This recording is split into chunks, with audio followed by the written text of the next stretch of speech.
ముఖ్యమంత్రి నారా చంద్రబాబు నాయుడు గారు ప్రభుత్వ అధికారులు మరియు మంత్రులు ఉన్నతాధికారులతో నిర్వహించినటువంటి సమీక్షా సమావేశంలోని కొన్ని ముఖ్యాంశాల గురించి అయితే ఇప్పుడు మనం ఈ వీడియోలో తెలుసుకోబోతున్నాము. సో వీడియో అయితే ఎక్కడే కానీ స్కిప్ చేయకుండా ఎండ్ వరకు చూసేయండి. అప్పుడే ఇన్ఫర్మేషన్ పూర్తిగా అర్థమవుతుంది. అలాగే వీడియో చూస్తున్న ప్రతి ఒక్కరు లైక్ చేయండి ఫ్రెండ్స్. ఈ వీడియోని తోటి మిత్రులతో అయితే షేర్ చేయండి. ఫ్రెండ్స్, ముఖ్యంగా చంద్రబాబు గారు కఠినంగా అయితే హెచ్చరిక జారీ చేశారనమాట. ఏంటంటే ప్రజా సంక్షేమ పథకాలకు అడ్డు తగిలే అడ్డు తగిలేలాగా ఎవరైనా వ్యవహరిస్తే కనుక అటువంటి అధికారులైనా సరే ఏమాత్రం సహించబోనని వారిపైన కఠినమైన చర్యలు తీసుకుంటామని చెప్పేసి సీఎం ఈ మేరకు స్పష్టంగా అయితే తన నిర్ణయాన్ని కఠినంగా హెచ్చరించారనమాట.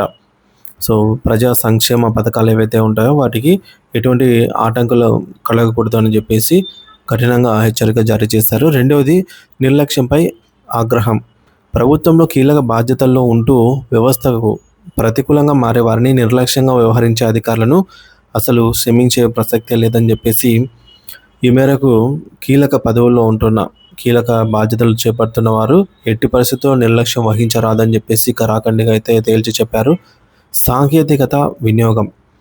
సో తర్వాత మూడవదండి, ఏఐ మరియు టెక్నాలజీ.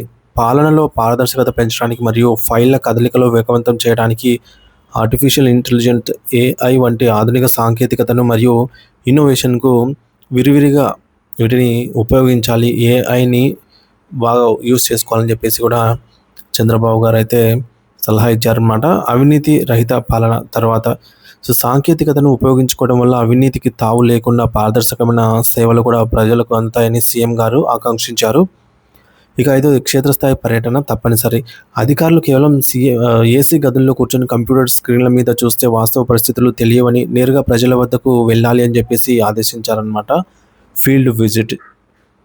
ఇకపోతే షెడ్యూల్ పాటించాలి. అధికారులు ఏ స్థాయిలో ఎన్ని రోజులు క్షేత్రస్థాయి పర్యటనలు చేయాలనే దానిపైన ఇప్పటికే జారీ చేసినటువంటి షెడ్యూల్ను తూచా తప్పకుండా ప్రతి ఒక్కరు కూడా అధికారి పాటించాలని చెప్పేసి కరాఖండిగా అయితే చెప్పేశారు. ఇకపోతే వాస్తవ పరిస్థితులకు అవగాహన. క్షేత్రస్థాయికి వెళ్తేనే పథకాల అమల్లోని లోపాలు, అంటే పథకాల అమల్లో ఏమైనా లోపాలు ఉన్నాయా లేవా ఇవన్నీ కూడా ఫీల్డ్ వెరిఫికేషన్కి వెళ్ళినప్పుడే తెలుస్తాయని చెప్పేసి తెలియజేశారు.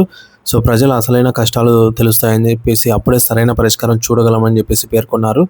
ఇక 8వది, జవాబుదారితనం. ప్రతి ఉద్యోగి కూడా తమకు లభించినటువంటి ప్రజాసేవ చేసేటటువంటి అవకాశాన్ని వృధా చేసుకోకూడదు. సో ప్రజలకు జవాబుదారీగా అయితే ఉండాలి. సో ఆ సీట్లో ఉన్నందుకు న్యాయం చేయాలని చెప్పేసి, జవాబుదారితనం ఉండాలని చెప్పేసి సీఎం గారు దిశానిర్దేశం అయితే చేశారు. సో మొత్తంగా అధికారుల పనితీరులో మార్పు రావాలని, ప్రజలకు సేవ అందించడంలో ఆలస్యత్వం వహిస్తే క్షమించే ప్రసక్తే లేదని, సో క్రమశిక్షణ చర్యలు, ఒకవేళ ఎవరైనా తమ డ్యూటీస్ సక్రమంగా చేయకపోతే క్రమశిక్షణ చర్యలు అయితే తీసుకోబడతాయని చెప్పేసి ముఖ్యమంత్రి గారు ఈ సమావేశం ద్వారా బలమైన హెచ్చరిక సందేశాన్ని, విన్నతిని ఉద్యోగులకైతే ఇచ్చారు.